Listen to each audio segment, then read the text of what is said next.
Tuan Yang Dipertua, tidak dapat dinafikan rehlah negara ini meniti dan menungkah impunan peristiwa serta pelbagai saat suka dan duka.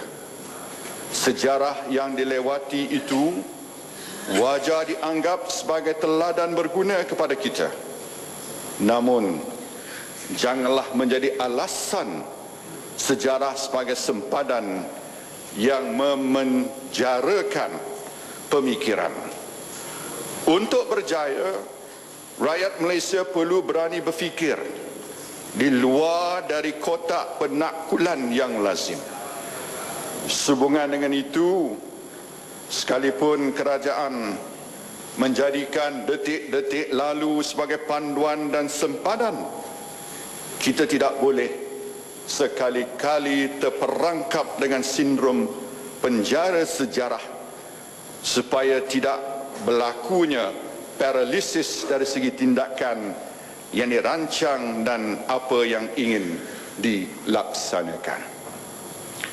Bagi tempoh rancangan Malaysia ke-9, ekonomi Malaysia dianggar berkembang pada kadar 4.2% setahun dan pendapatan negara kasar per kapita akan mencecah RM26,420 atau $8,260 Amerika pada tahun 2010. Tambahan lagi, ianya dicapai dalam suasana kadar inflasi yang rendah, manakala kadar pengangguran dijangka pada paras 3.6% pada tahun 2010.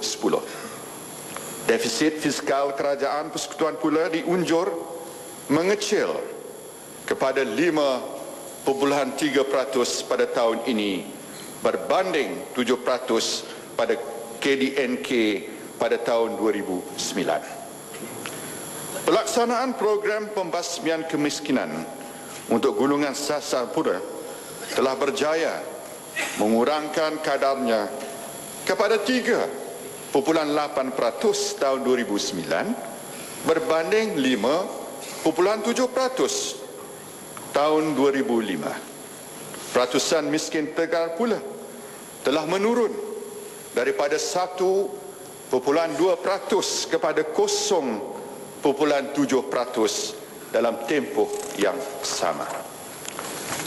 Bagi menangani cabaran kemelesetan ekonomi dunia, pada tahun 2008 dan 2009, kerajaan telah memperkenalkan pula 2 pakej rangsangan ekonomi bernilai RM67 bilion.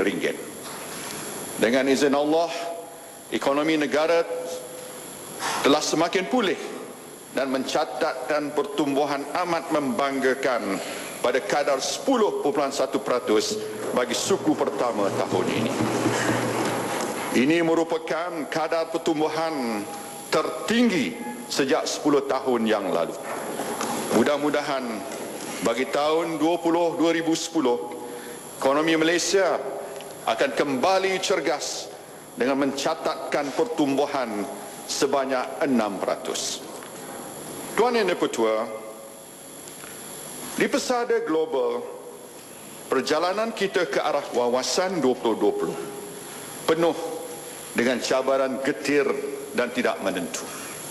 Hari ini, pentas ekonomi dunia telah banyak berubah dan Malaysia tidak lagi boleh bergantung kepada struktur kos yang rendah untuk terus berdaya saing di peringkat antarabangsa.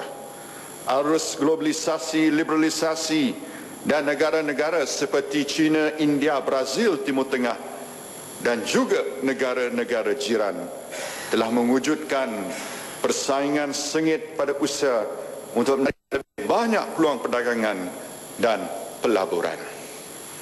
Selain daripada faktor persekitaran ekonomi dunia, Malaysia juga menghadapi pelbagai cabaran domestik dalam usaha melonjakkan pertumbuhan ekonomi ke tahap yang lebih tinggi dan pada masa yang sama bertujuan melaksanakan dasar fiskal yang berhemah. Antara cabaran utama adalah untuk menyediakan persekitaran pelaburan yang kondusif dan membentuk gagasan modal insan berkualiti tinggi yang membolehkan anjakan ke tahap nilai ditambah dan produktiviti yang mantap. Tuan Yang Dipertua, rancangan Malaysia ke-10 melangkah ke hadapan. Rancangan Malaysia ke-10 telah dirangka dengan pelbagai pendekatan baru dalam perjalanan menuju ekonomi berpendapatan dan berproduktiviti tinggi sesuai dengan model baru ekonomi yang diperkenalkan. Dalam rancangan ini, pendapatan negara kasar per kapita telah disasar untuk meningkat kepada RM38,850 atau $12,140 Amerika pada tahun 2015. Ini memerlukan KDNK sebenar berkembang pada kadar 6% setahun. Pertumbuhan akan diterajui oleh sektor perkhidmatan dan pembuatan di samping menggiatkan semula sektor pertanian yang bernilai tambah tinggi serta penyerapan kaedah ICT, bioteknologi serta pelantar teknologi yang berkaitan.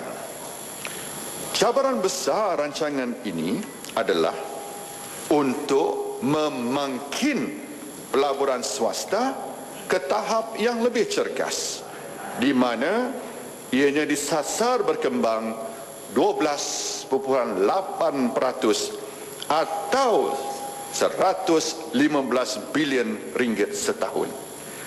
Pada masa yang sama, kerajaan komited untuk mengurangkan defisit fiskal daripada 5.3% KDNK dalam tahun 2010 kepada kurang daripada 3% pada tahun 2015. Selain itu, kerajaan akan berusaha tanpa jemu memastikan bahawa taraf serta kualiti hidup rakyat bertambah baik, terutamanya bagi golongan isi rumah berpendapatan 40% terendah. Tuan Yang Dipertua, 10 premis utama. Sesungguhnya tumpuan mentransformasi negara ke arah mencapai wawasan 2020 memerlukan pada penekanan yang khusus dan menyeluruh. Seluruh tenaga dan fikiran perlu digembling ke arah mencapai objektif ini. Rancangan ini digagaskan pada 10 idea besar yang kini diterjemahkan sebagai 10 premis utama seperti berikut. Pertama, memacu ekonomi domestik dengan kepekaan persekitaran luar negara. Kedua, memanfaatkan dan menuas faktor kepelbagaian etnik sebagai satu elemen kejayaan di arena antarabangsa. Ketiga, mentransformasi negara ke arah pendapatan tinggi menerusi pengkhususan. Keempat, menjayakan pertumbuhan dipacu oleh produktiviti dan inovasi. Kelima, memupuk, menarik dan mengekalkan modal insan unggul. Keenam, memastikan peluang yang saksama dan melindungi golongan mudah terjejas. Ketujuh, pertumbuhan bertumpu dan pembangunan inklusif. Ke-8, menyokong perkongsian pintar yang efektif. Ke-9, menghargai khazanah alam sekitar. Ke-10, kerajaan umpama syarikat yang berdaya saing. Tuan Yang Dipertua, 5 teras strategi